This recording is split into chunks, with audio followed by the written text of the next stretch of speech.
예, 우리 교문의 교회 성도 여러분, 오늘 하루도 행복하시고 기쁨이 넘치셨습니까? 제가 기쁨이 넘치는 교회라는 이야기를 좀 곰곰이 생각을 해봤어요. 이게 어떤 급일까? 영어에는 원급이 있고 비교급이 있고 최상급이 있지 않습니까? 그냥 기뻐하는 교회는 원급이에요. 비교급은 여러분 충만 알죠? 충만. 기쁨이 충만, 꽉 찬 거예요.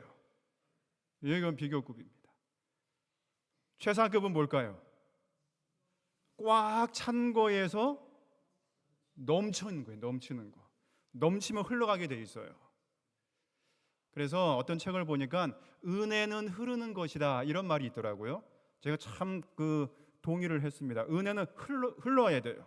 흘러서 넘쳐 이웃에게까지 전달이 돼야 됩니다. 이게 은혜예요. 기쁨도 흘러야 돼요. 기쁨도 흐르는 겁니다.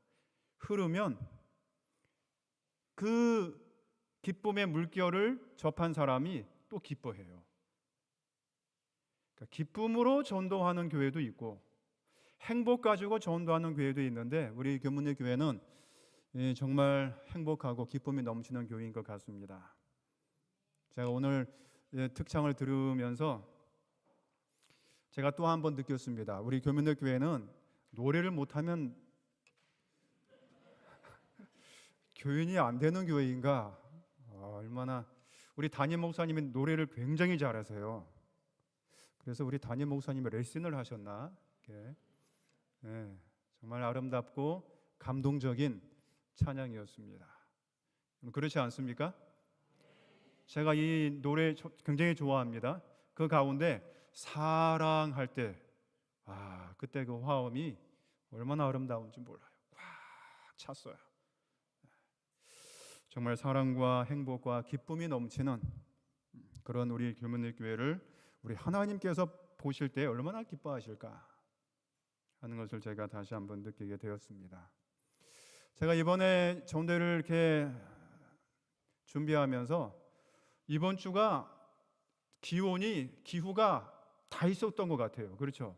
구름도 끼고 비도 조금씩 오고 또 햇볕도 나고 막 이런 아주 다이나믹한 그런 한 주였습니다. 중반이지만 중동 지역에 이런 속담이 있어요. 1년 내내 햇볕이 비치는 맑은 날씨이면 이 세상은 사막이 될 것이다. 이런 속담. 이게 중동 지역에서 나오는 속담이에요.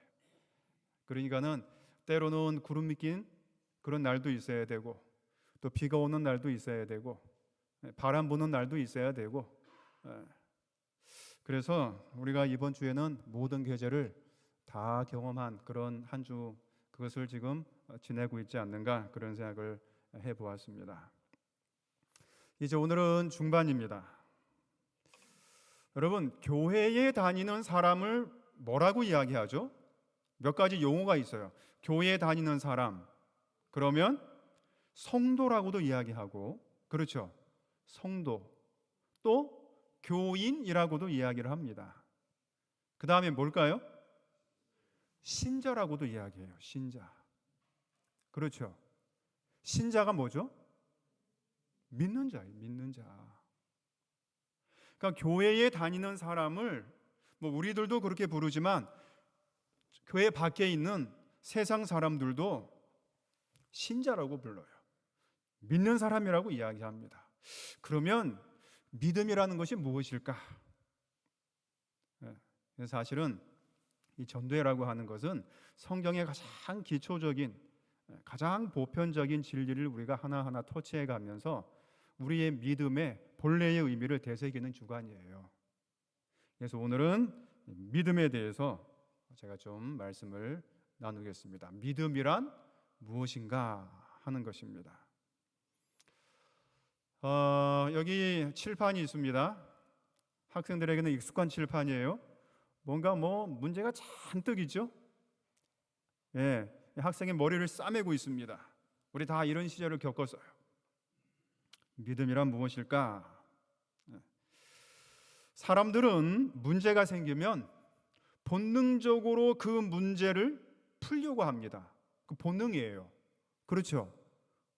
여러분, 실타래가 막 이렇게 얽혀 있으면 우리 어머니들 어떻게 합니까? 그거 보면은 풀어야죠. 그렇죠? 문제는 풀게 돼 있어요. 네. 이거는 굉장히 지극히 당연한 행동입니다. 그런데 어떤 경우에는 그 문제가 자신의 능력으로 풀릴 때가 있습니까? 없습니까? 없을 때가 있어요. 어떨 때는 풀리는데 또 어떨 때는 풀리지가 않아요. 그러지 못한 경우가 많습니다. 제가 한번 생각해 봤습니다. 제 삶을 한번 돌이켜 봤는데, 내가 살아오면서 당면하는 그 많은 문제들을 완벽하게 다 풀었다면 지금 내가 어디쯤 있을까? 그런 생각을 해봤어요. 살아오면서 많은 문제들을 만나는데, 문제들이 생기는데, 사업에서도 문제가 생기고 가정에서도 문제가 생기고 굉장히 많은 곳에서 문제가 생기는데, 거래처에서 문제가 생기고, 그런 문제들을 내가 다 완벽하게 풀어냈다면 나는 어디쯤 있을까? 어떤 사람이 됐을까? 제가 이렇게 키가 좀 작고 얼굴이 그냥 이렇게 생기고 이렇기 때문에 저는 문제를 많이 해결하지 못했어요. 그래서 지금 이렇게 생겼습니다. 네. 그런데 문제가 생겼는데 사람으로서 도저히 안 풀리는 문제를 만나면 어떻게 될까? 그 문제예요. 우리가 풀리는 문제는 아무런 문제가 없어요. 그런데 풀리지 않는 문제가 있어요. 그래서 풀리지 않는 문제가 있을 때에 항상 그 문제와 함께 따라다니는 것이 있는데, 그게 믿음이에요. 믿음. 그래서 문제와 믿음은 항상 같이 있어요. 이것이 신자의 삶이에요. 참 가슴 아픈 한 아버지가 있었습니다. 청천벽력 같은 문제가 생겼어요. 아들 하나를 키웠습니다. 외아들이에요. 이 아버지가 아들을 키웠는데 어느 날 갑자기 아이의 얼굴이 새파랗게 질리더니 땅에 엎드려져서 대굴대굴 굴러가는 거예요. 그러더니 가만 보니까 그 아들의 입에서 거품이 막 흘러요. 너무나 놀라서 아이를 들쳐업고 의사에게 갔습니다. 의사가 보더니 고개를 저었어요. 이거는 제가 치료할 수 없을 것 같습니다. 이제 들쳐업고 집으로 왔습니다. 시간이 흐르자 아이의 상태가 점점 악화됐어요. 어떻게 해야 될 것인가? 그런데 어느 날 가만히 보니까 아이의 눈빛이 이상해지는 거예요. 눈빛이 이상해졌어요. 보통의 눈빛이 아니에요. 보통 사람의 눈빛이 아니에요. 그래서 너무 놀라서 마을 어른들에게 가서 이 아이를 이렇게 보였어요. 큰일 났다. 이 아이가 지금 어떻게 된 거냐고. 어르신들이 경험이 많잖아요. 이 아이를 딱 보더니 이 아이는 지금 귀신 들린 겁니다.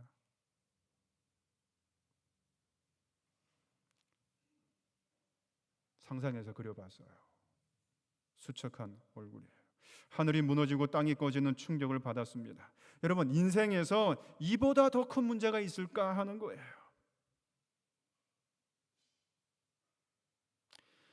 이 아버지의 심정을 이해하려면 이 아이를 우리 자녀에 딱 이입시켜 보세요. 그러면 달라져요, 이야기가. 그렇지 않습니까? 정말 심각한 문제가 생겼어요. 이 아들의 친구들이 하나둘 다 떠나갑니다.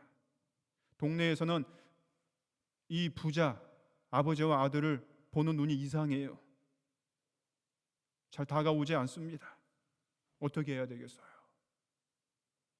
여러분 같으면 어떻게 하겠습니까? 근데 이 아버지가 성경에 나오는 한 아버지예요. 우리가 여기 보면은 마태복음 17장에도 나오고 마가복음 9장에도 나오고 누가복음 9장에도 나옵니다. 굉장히 중요한 사건이기 때문에 세 복음서, 공관 복음서라 그러는데 세 복음서에 다 실었어요.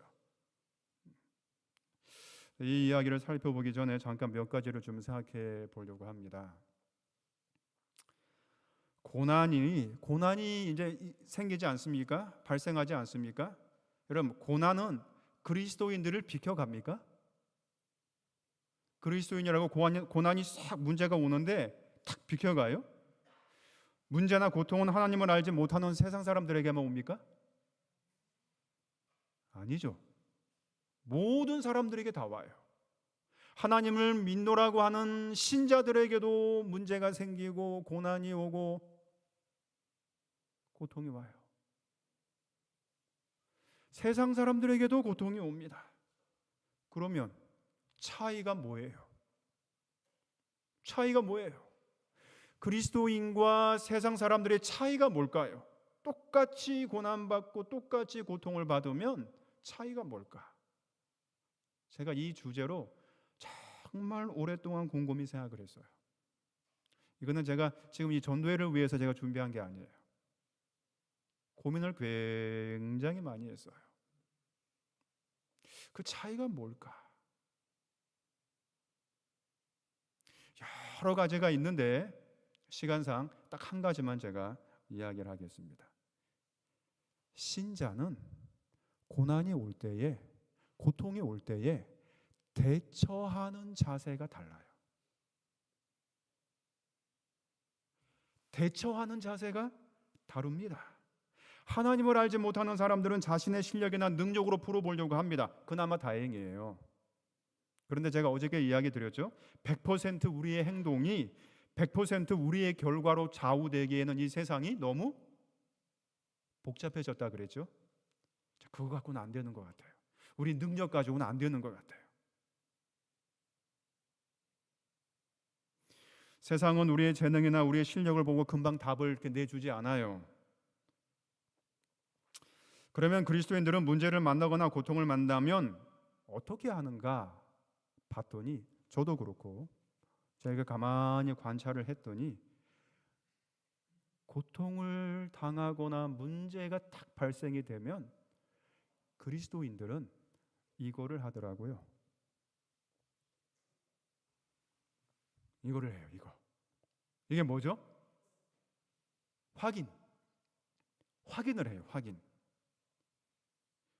무엇을 확인하는가 봤더니 이거를 확인합니다. 지금까지 내가 걸어왔고 내가 걸어가는 길이 하나님의 돌보심과 인도하심의 길임을 내가 믿고 걸어가고 있다고 하는 것을 확인하는 거예요. 확인. 다시요. 지금까지 내가 걸어왔고, 과거로부터 계속 걸어왔고, 내가 걸어가는 길이 하나님의 돌보심과 인도하심 가운데 있다는 것을 내가 믿고 걸어가고 있다고 하는 것을 이제 확인하는 거예요. 확인.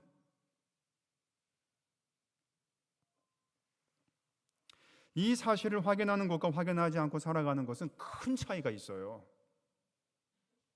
거기에 대해서 제가 좀 이야기를 하려고 합니다. 제가 아침에 산책하기를 좋아합니다. 산책을 하는데 아무래도 비가 올 것 같아요. 구름이 꽉 끼었어요. 제가 이제 항상 그 스마트폰을 열면은 일기예보를 봅니다. 근데 일기예보를 보니까 비가 올 것도 같고 안 올 것도 같고 그래요. 그때가 몇 퍼센트를 이야기해 주는지 아세요? 기상청에서는 한 60%를 이야기해 줘요. 통계적으로. 비가 올 것 같다 한 60% 그러면 요거는 올 수도 있고 안 올 수도 있다는 거예요. 그래서 어떻게 할까?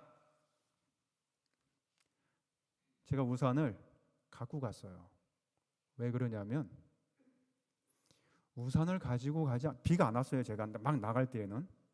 그런데 우산을 가지고 가지 않으면 쭉 가다가 자꾸 구름을 보게 돼요.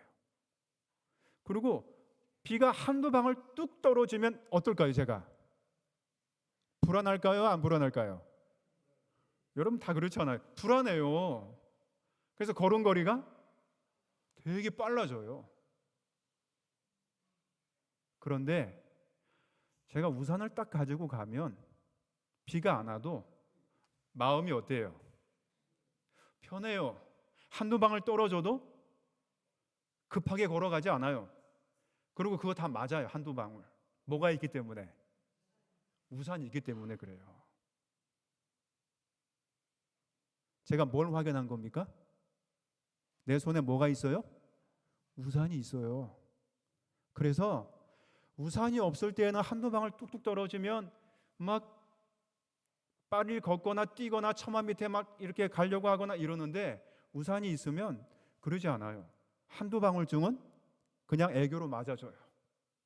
아무 문제가 안 돼요.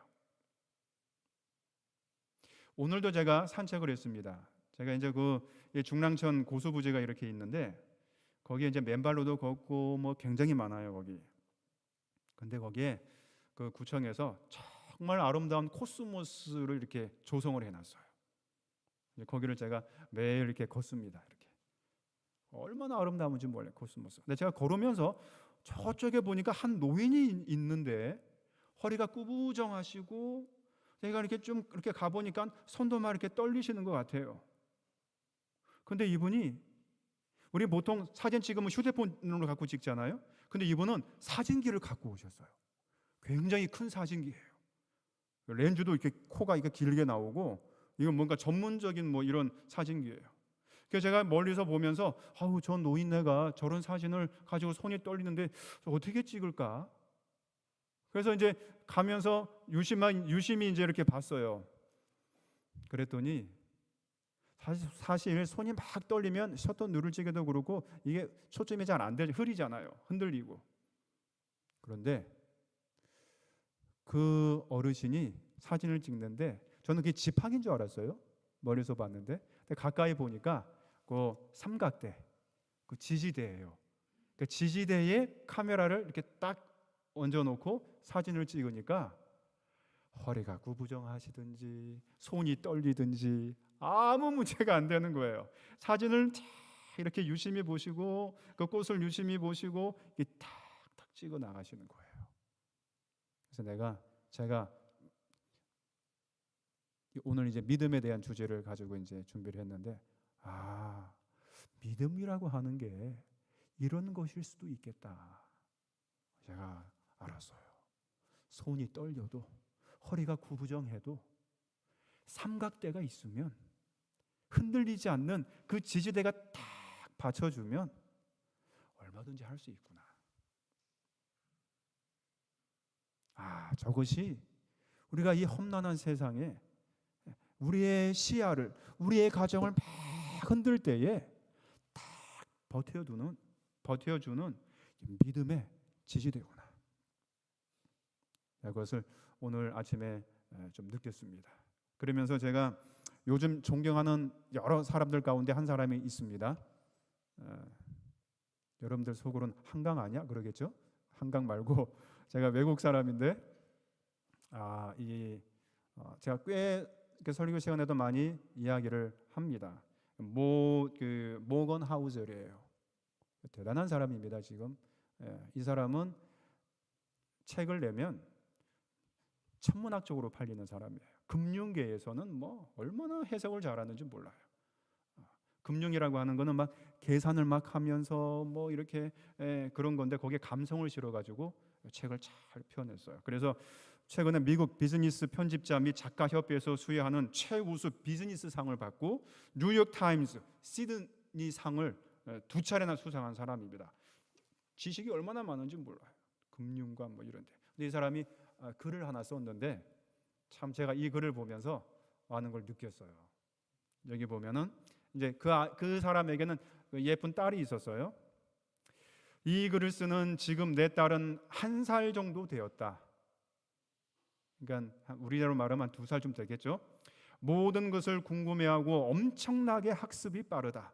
하지만 나는 종종 우리 딸이 이해할 수 없는 것들에 관해 생각해 본다. 딸은 아침마다 아빠가 왜 일하러 가는지 이유를 모른다. 청구서, 가계, 커리어, 승진, 은퇴 준비 같은 것은 딸에게 완전히 낯선 개념이다. 딸에게 연방준비제도, 신용파생상품, 북미자유무역협정 같은 것을 설명해야 한다고 생각해 보라. 그거 가능할까요? 1살짜리에게? 야, 북미자유협정에 대해서 잘 들어봐. 네. 신용파생상품이 새로 나왔는데 이거 잘 들어봐. 그거 가능해요, 안 돼요? 가능하지 않아요. 그렇다고 해서 딸이 어둠 속에 사는 것은 아니다. 딸은 어리둥절한 채로 헤매고 다니지 않는다. 비록 1살에 불과하지만 세상 원리에 대해 자신만의 생각이 있다. 담요는 따뜻하고 엄마가 자기를 붙잡는 것은 위험해서이고 대추야자는 달다. 나이가 몇 살이든 우리는 이와 똑같이 하고 있다. 딸과 마찬가지로 나는 내가 모르는 것은 모른다. 따라서 나 역시 내가 마음껏 사용할 수 있는 머릿속에 한정된 모형을 가지고 세상을 설명한다. 그러니까 이 모건하우젤이 자기 딸을 이렇게 보면서 이 딸아이가 파생상품 잘 알까? 설명해줘도 불가능하지. 그렇게 생각하고 있는데 그러면 그 딸아이는 사람이잖아요. 그 딸아이의 세계에서 이해할 수 있는 것이 똑같이 있는 거예요. 완전한 거예요. 그걸로. 담요는 따뜻하고 사탕은 달콤하고. 그러면서 이 사람이 이제 그런 생각을 한 거죠. 그러면 나도 내가 많은 걸 안다고 하지만 내 세계에서는 안다고 하지만 나보다 더 높고 엄청난 사람이 볼 때에는 나도 이런 거구나. 제가 이제 그것을 생각하면서 이 딸아이가 할 수 있는 것은 그저 아빠의 손을 잡고 가는 것뿐이에요. 그렇죠? 이 아이가 이 세상을 혹은 바깥을 걸어 나아갈 적에는 아무것도 몰라요. 세상 돌아가는 이야기를. 근데 이 아이가 딱 할 수 있는 건 뭐예요? 아빠의 손을 탁 잡는 것이 세상에서 가장 안전하다는 거예요. 제가 이 글을 보면서 믿음이라고 하는 게 이런 것이구나. 신앙은, 믿음은 우리가 우리보다 훨씬 더 많은 것을 완전하게 아시는 하나님의 손을 붙잡는 거구나. 그거예요.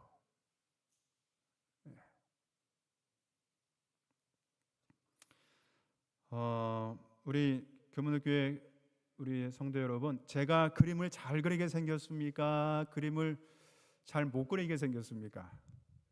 그림. 예? 저 한번 좀 보세요. 그림을 잘 그릴까요, 제가? 역시 우리 교문교회 교우님들은 눈치가 아주 빠르네요. 이거 물어볼 정도면 되게 못 그리는구나. 그래요, 제가 못 그려요. 다른 것도 다 어설프지만 특별히 그림은 정말 어설퍼요, 제가.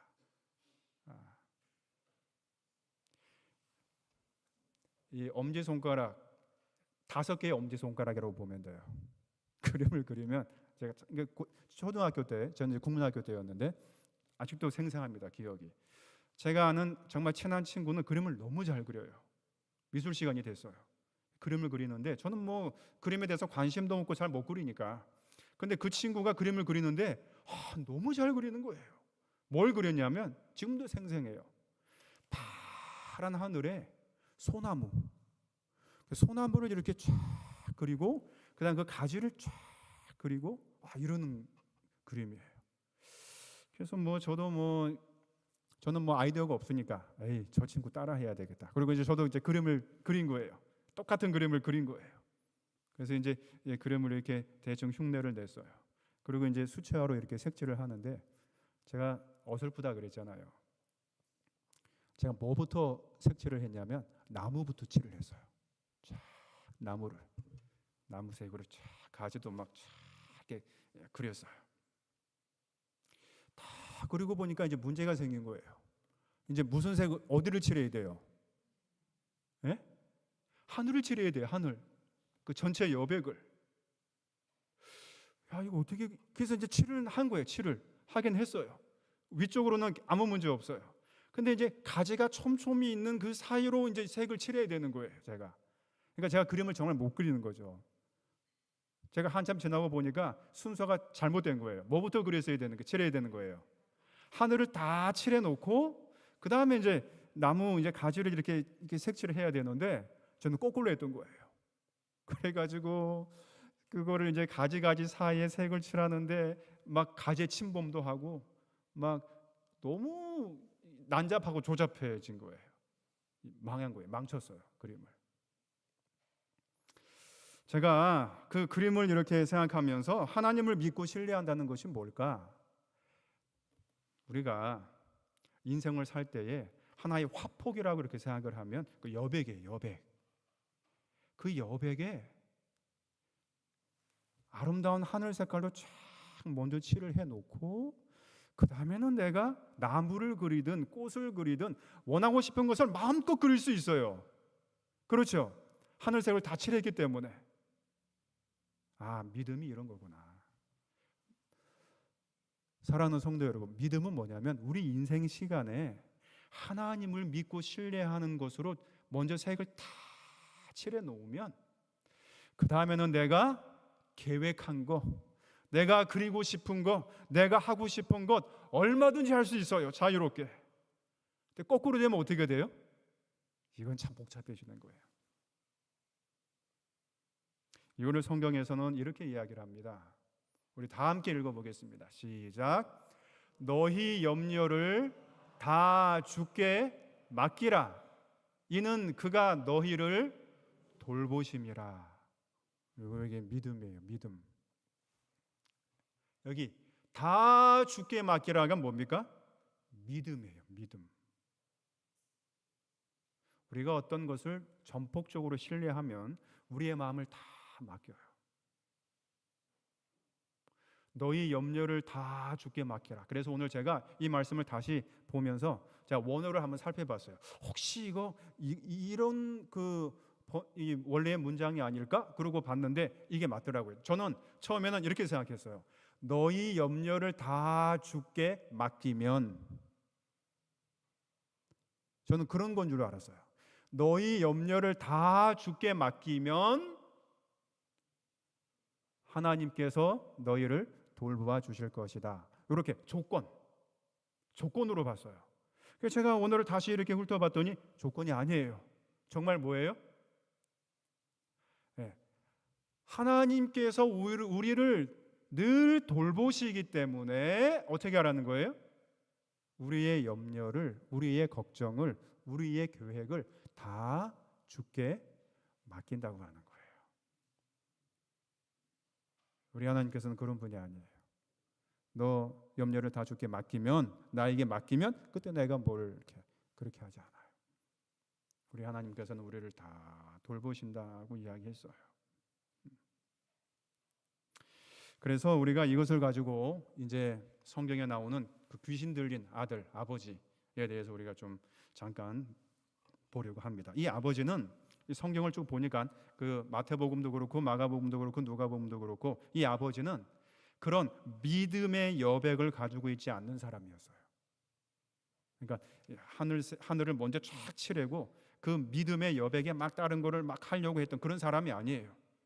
믿음이 뭔지 모르는 사람이 이제 예수님을 찾았어요. 무작정 아들이 저렇게 병 가운데 있으니까. 그래서 이 아버지가 예수님을 만나서 아들을 낳게 해달라고 여러분 얼마나 간절하게 요청했겠습니까? 우리 아버지, 어머니 되신 우리 교우님들 한번 생각해 보세요.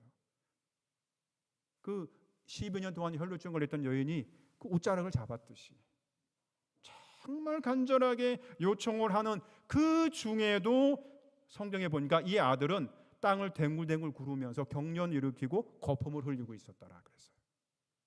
참 정말 안타깝고 가슴 아픈 장면이에요. 상상이 되십니까? 이 아버지는 예수님을 붙잡고 절규하고 있고 그 옆에서 아들은 나둥그러져 있고, 그래서 예수님은 이 아이가 언제부터 이렇게 되었느냐라고 물었어요. 이 아이가 언제부터 이렇게 되었습니까? 그냥 아버지가 하는 말이 어릴 때부터입니다. 어릴 때부터.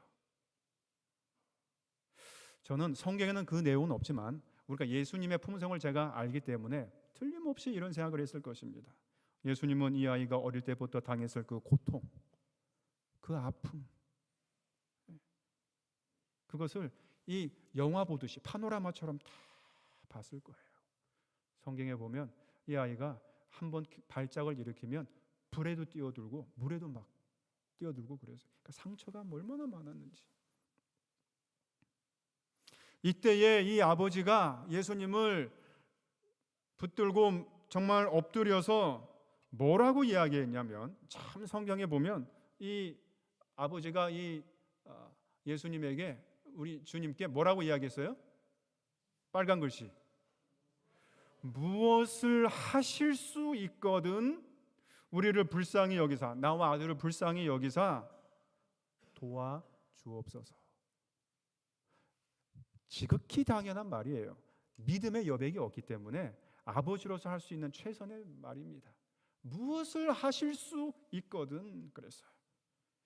그랬더니 예수님께서 이렇게 이야기하셨어요. 예수께서 이르시되 할 수 있거든이 무슨 말이냐? 믿는 자에게는 능히 하지 못할 일이 없느니라, 이렇게 이야기했어요. 아버지는 뭔가를 무엇을 좀 하실 수 있으면 그랬어요. 왜요? 이 아버지는 믿음이 뭔지 몰랐기 때문에. 그때 예수님께서는 그 아버지를 꾸짖지 않으셨어요. 그리고 믿음의 힘이 얼마나 막강한지를 설명해 주셨어요.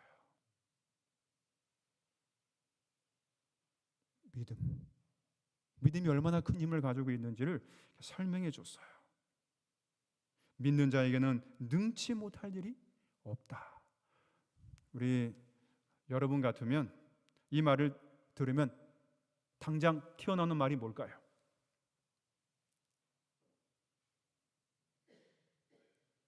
뭘까요? 이 말을 들은 이 아버지의 심장은 터질 것 같았어요. 문제 해결 방법의 실마리가 보입니다. 믿음에는 능치 못할 일이 없다면 내 아들도 나을 것이라는 생각이 들었어요. 딱 들자마자 한 말이 뭐예요? 여러분도 그런 말을 할 거예요. 뭐라 그랬습니까? 아버지가 예수님께. 예? 내가 믿나이다 그랬어요. 내가 믿나이다. 우리 교문학교 성도님들도 그런 말 하지 않겠어요? 아들이 그렇게 되면, 자식이 그렇게 되면 이 말 하죠. 내가 믿나이다 그랬어요. 이 말을 하고 난 다음에 이 아버지가 어떻게 했어요? 이게 본능 아닙니까? 아버지의 본능. 근데 말을 하고 보니까 믿음이 있어요, 없어요? 자신이 믿음이 있어요, 없어요? 예수님 믿는 믿음이 있어요, 없어요? 없어요. 그러니까 이 아버지는 믿음은 없었지만 정직했어요. 정직했어요. 그래서 뭐라고 이야기했냐면, 여기 내가 믿나이다 하고 난 다음에 생각해보니까 믿음이 없거든요. 그리고 예수님께 뭐라고 이야기했어요? 나의 믿음 없는 것을 도와주소서. 참 정직한 거예요. 아들 문제로 이렇게 예수님 앞에 나와왔는데 정작 자기 자신이 문제라는 걸 알았어요. 그래서 이 아버지가 이 이야기를 한 겁니다. 여러분, 우리가 믿음이 없을 수 있어요. 그래도 한 가지는 잃지 말아야 되는데 정직이에요. 정직. 예수님 앞에 솔직하게 고백하는 거예요. 예수님, 믿어야 낫는다고 했는데 제가 믿는다고 했지만 살펴보니까 믿음이 없어요. 그래, 나의 믿음 없는 것을 도와주소서.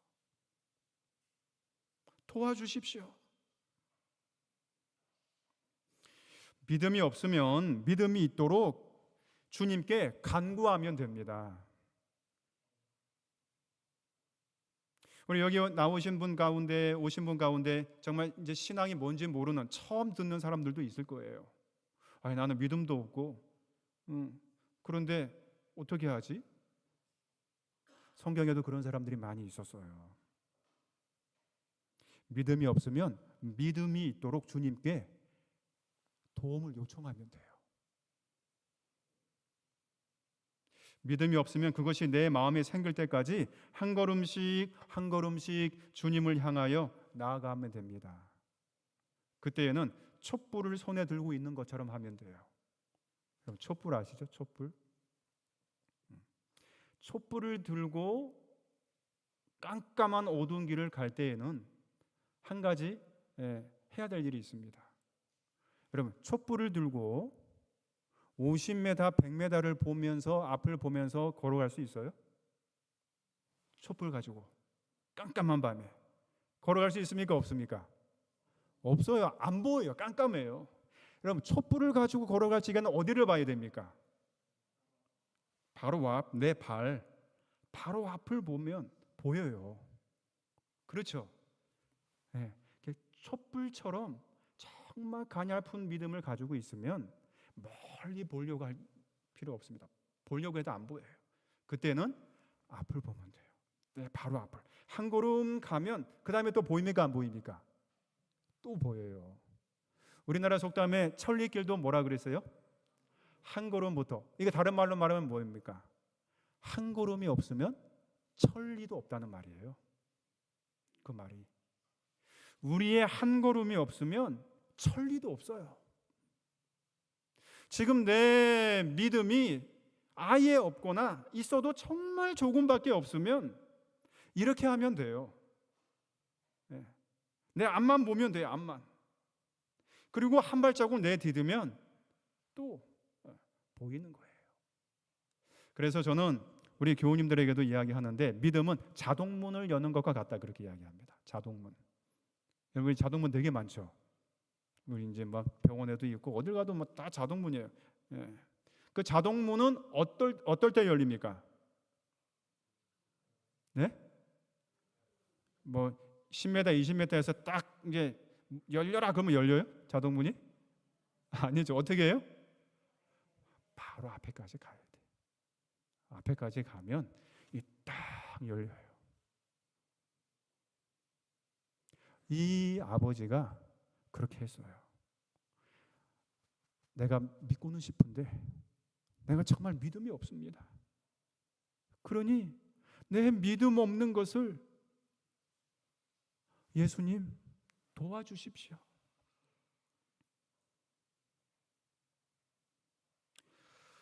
믿음은 우리가 만들어내는 것이 아니라 주님께서 주시는 겁니다. 아멘입니까?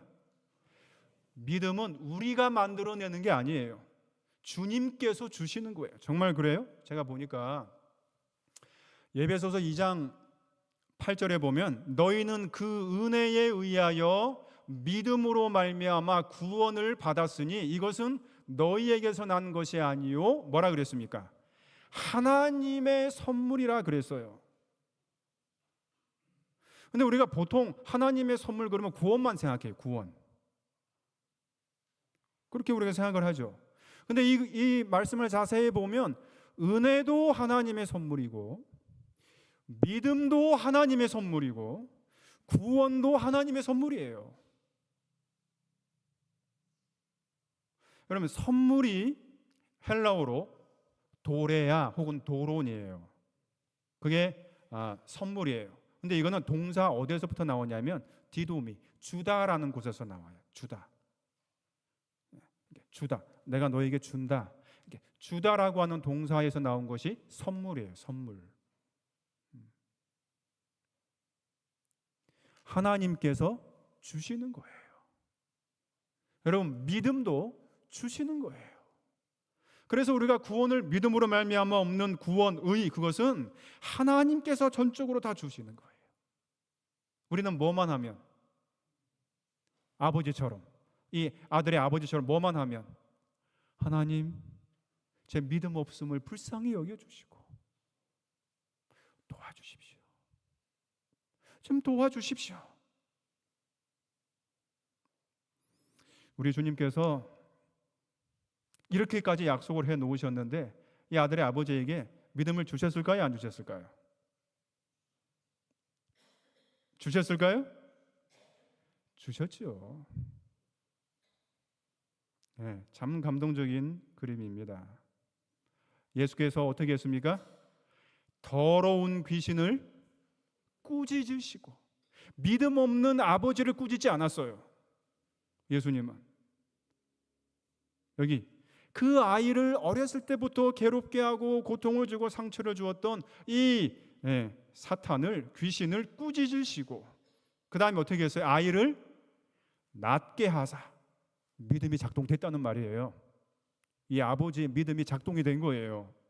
아이를 낫게 하사. 그 다음에 참 감동이지 않습니까? 어떻게 했어요? 그 아버지에게로 도로 주시니. 회복입니다. 회복. 믿음은 회복시켜주는 힘이 있어요. 믿음은 우리의 삶을 회복시켜주는 힘이 있습니다. 그러니 우리를 신자라고 하는 것은 굉장한 특권이에요. 특권. 믿는 자, 하나님을 믿는 자.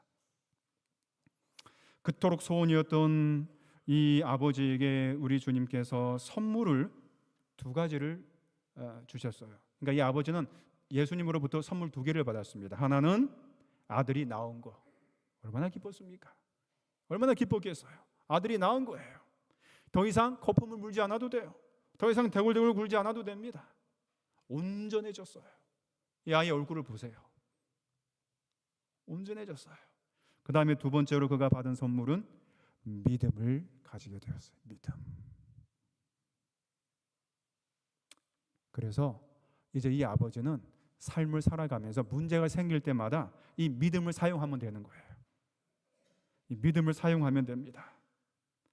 우리의 모습이 어떠하든지 준비가 되어 있든지 안 되어져 있든지 그건 문제가 아니에요.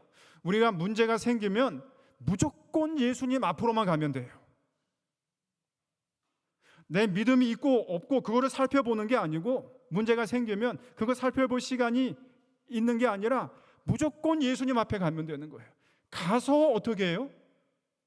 예수님께서 그 믿음과 그 문제를 어떻게 해결해 주시는지를 우리가 목격하기만 하면 돼요. 사랑하는 성도 여러분, 우리의 삶에 풀지 못하는 문제가 있습니까? 우리의 가정에 태산 같은 문제가 있습니까? 그냥 주님 앞에 나아가면 돼요. 이 아버지처럼 주님 앞에 나아가면 돼요. 나아가서 다 이야기하면 돼요. 믿음까지도 이야기하면 돼요. 그리고 그분께 우리의 사정을 정직하게 다 고백을 하면 우리 주님께서 이 아버지에게는 아들의 치료와 믿음을 주셨듯이 오늘 우리들에게는 정말 우리가 원하는 것 주실 것입니다. 그게 믿음이에요. 믿음. 이 믿음을 우리가 다 주님께로부터 선물로 받아서 이 세상을 살게 되시기를 바랍니다. 교회에서 줄 수 있는 가장 아까 우리 장로님 노래 주다면서 뭐 선물 있냐 그랬는데 교회에서 줄 수 있는 가장 귀한 선물이 뭐예요? 믿음이에요. 믿음. 믿음은 모든 것을 해결할 수 있는 힘이 됩니다. 그 힘을 소유하게 되시기를 간절히 바라면서 말씀을 마치겠습니다.